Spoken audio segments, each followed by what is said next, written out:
ഒറ്റപ്പെട്ട ഇടങ്ങളിൽ ഇപ്പോഴും ശക്തമായ മഴയാണ്. കഴിഞ്ഞ ദിവസം വെള്ളം കയറിയ ശ്രീകണ്ഠാപുരത്ത് ഉൾപ്പെടെയാണ് മഴ ശക്തമായി പെയ്യുന്നത്.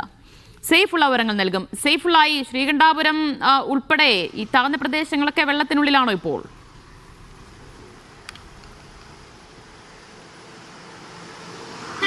ദിവ്യ, നിലവിലിപ്പോൾ ആശങ്കപ്പെടേണ്ട സാഹചര്യമില്ല. ഇന്നലെ വെള്ളം കയറിയ സ്ഥലത്തൊക്കെ വെള്ളം ഒലിച്ചു പോയി തുടങ്ങിയിട്ടുണ്ട്. പക്ഷേ അതിനുശേഷമാണ് ഇന്ന് രാവിലെ വീണ്ടും മഴ തുടങ്ങിയത്. ശക്തമായ മഴ ശ്രീകണ്ഠാപുരം പോലെയുള്ള ചില സ്ഥലങ്ങളിൽ നടക്കുന്നുണ്ട്, മറ്റുള്ളയിടങ്ങളിൽ നേരിയ മഴയുണ്ട്. ഇന്ന് കണ്ണൂർ ജില്ലയിൽ ഓറഞ്ച് മുന്നറിയിപ്പാണ്.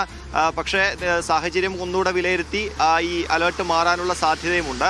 കണ്ണൂർ പഴശ്ശി ഡാമിൻ്റെ ഷട്ടറുകൾ തുറന്നിട്ടുണ്ട്. അതാണ് ചിലയിടങ്ങളിലൊക്കെ വെള്ളം കയറും എന്നുള്ള ഒരു ആശങ്ക ആളുകൾക്കുള്ളത്. ഷട്ടറിൻ്റെ കുറച്ചുകൂടെ ഷട്ടർ ഉയർത്തിയിട്ടുണ്ട്. നേരത്തെ 3 മീറ്റർ ആണെങ്കിൽ ഇന്ന് അത് 5 മീറ്ററായി ഉയർത്തും എന്നാണ് ജില്ലാ ഭരണകൂടം അറിയിച്ചിട്ടുള്ളത്. ഈ പഴശ്ശി ഡാം ഷട്ടർ തുറന്നാൽ വളപട്ടണം പുഴയോരത്തും അതുപോലെ അതിൻ്റെ കൈവഴികളൊക്കെ കരകവിഞ്ഞ് ഒഴുകാനുള്ള സാധ്യതയുണ്ട്. കഴിഞ്ഞ ദിവസം ശ്രീകണ്ഠാപുരം മേഖലയിലൊക്കെ വെള്ളം കയറാൻ കാരണമെന്ന് പറയുന്നത് ശ്രീകണ്ഠാപുരം പുഴ.